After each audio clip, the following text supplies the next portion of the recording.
इस स्थान पर आए थे। गुरु गोविंद सिंह जी महाराज को स्वयं 2 माह 12 दिन इस स्थान पर रह करके इसकी पवित्रता को और आगे बढ़ाने में यह सौभाग्य इस क्षेत्र के श्रद्धालुजनों को प्राप्त हुआ है। माता गुजरी के साथ उनका यहाँ पर सानिध्य प्राप्त होना ये अपने आप में एक बिरला ही सौभाग्य का क्षण होता है। मुझे याद है जब मैं पटना पहली बार गया तो मुझे लोगों ने कहा कि पटना में आप क्या देखना चाहेंगे। मैंने कहा कि देखो मैं पटना जा रहा हूं तो पटना में मैं पहले पटना साहिब के दर्शन करना चाहता हूं।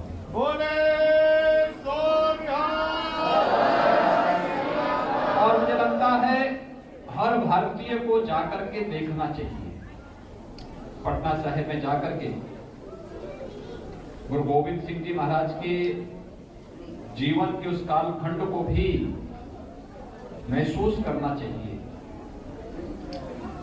क्या चमत्कार था, क्या तेज था और कैसे उन्होंने उस कालखंड में देश और धर्म की रक्षा करने के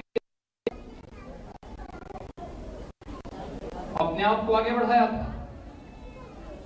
पहले स्वयं अपने पिता को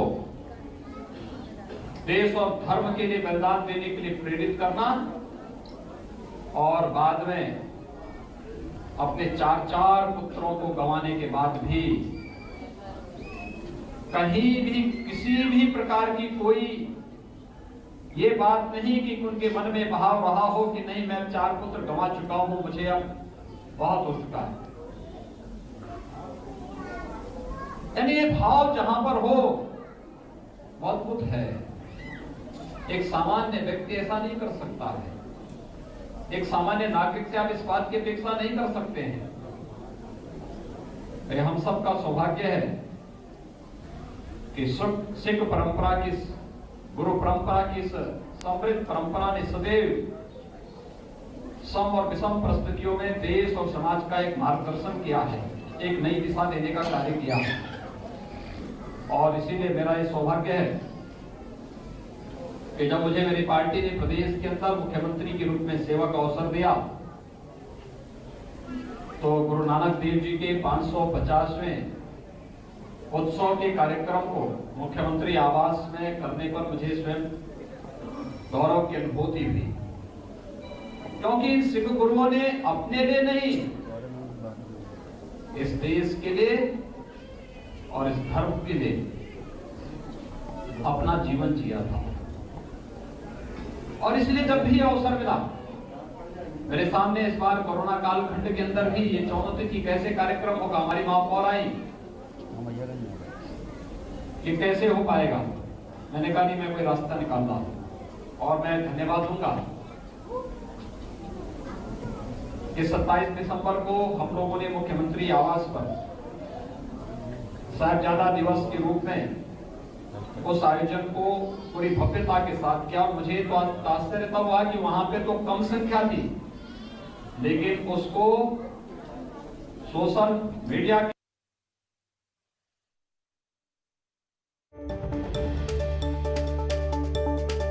के मुख्यमंत्री गुरुद्वारे में संबोधित कर रहे थे। आपको बता दें कि आपसे थोड़ी देर पहले मुख्यमंत्री गुरुद्वारे पहुंचे थे, वहां पर गुरुवाणी सुनी और उसके बाद उन्होंने वहां पर संबोधित भी किया है। वो तस्वीरें हम आपको दिखा रहे थे। सिख गुरुओं ने देश के लिए जीवन जिया था, ये बात यहां पर कर रहे हैं। गुरु गोविंद सिंह की जयंती के मौके पर उत्तर प्रदेश के मुख्यमंत्री योगी आदित्यनाथ।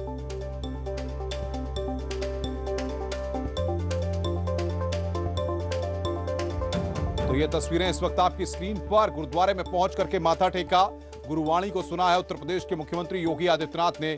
याहियागंज गुरुद्वारे की ये तस्वीरें।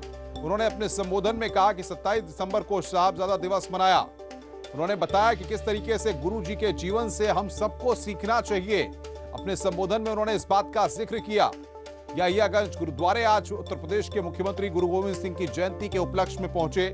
वहां पर पहले माथा टेका, उसके बाद जाकर के वहां पर बैठ करके गुरुवाणी को उन्होंने सुना। सिख गुरुओं ने देश के लिए जीवन जिया था, ये संदेश उन्होंने अपने संबोधन में दिया। सभी को प्रकाश पर्व की बधाई देते हुए उन्होंने कहा कि मेरा सौभाग्य है कि सेवा का अवसर मुझे मिला। गुरु जी के जीवन से सबको सीखना चाहिए।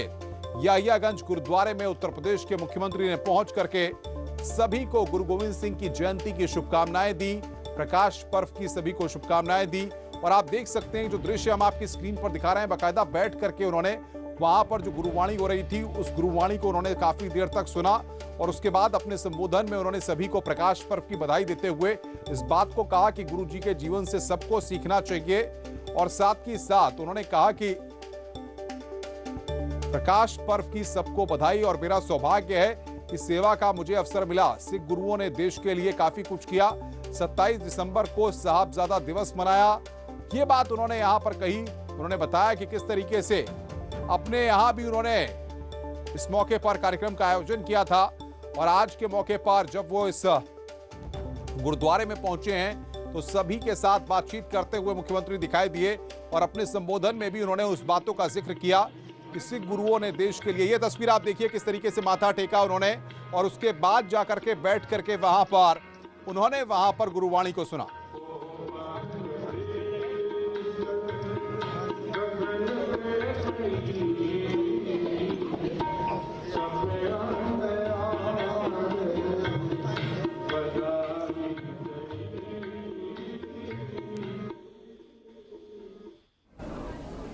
देश और धर्म पर जब भी संकट आएगा पूरा देश सिख गुरुओं की ओर बहुत आशा भरी नजरों से देखता है, देखेगा, उनके आशीर्वाद के आकांक्षी बनेगा, क्योंकि उनके आशीर्वाद से ही आज हम सब सुरक्षित हैं।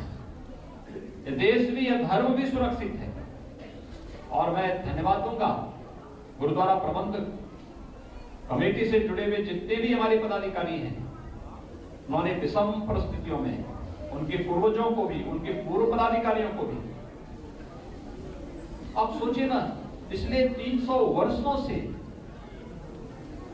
इस समृद्ध परंपरा को आप लोगों ने यहां पर पूरी भव्यता के साथ जीवित रखते हुए इसको आगे बढ़ाने का कार्य किया। दूसरा, हम लोग एक बात कहते हैं किसी को भी, बहुत सारे लोग हमसे इस बात की बहस करते हैं और मैं इस बात को कहता हूं